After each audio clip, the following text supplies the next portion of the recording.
চর্মরোগ চুলকানি কিন্তু একটা মজার রোগ। চুলকাইতে চুলকাইতে চামড়া তুলা ফলাইছেন, ভালো জায়গা চুলকাইয়া গাউ করে ফলাইছেন। হাই হাই, এই বলদে তো মলম বেচতে মরুভূমিতে চলে আসে।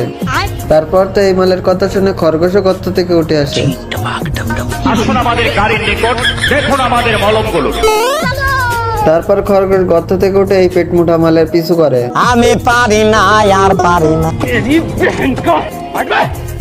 এই পেট মোটা বলদ তো খরগোশকে ধরতে খরগোশের গর্তেই মাথা ঢুকিয়ে দেয়, কিন্তু চালাক খরগোশ তো আর একটি গর্ত করে পিছন থেকে বেরিয়ে আসে। ভালো হয়ে যা, এখনো সময় আছে।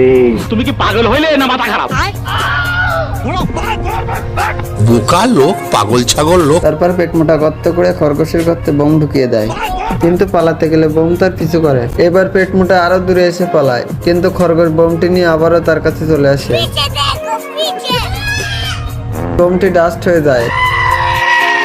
শেষমেশ খরগোশ এই পেট মোটার ঘন্টা বাজিয়ে দেয়।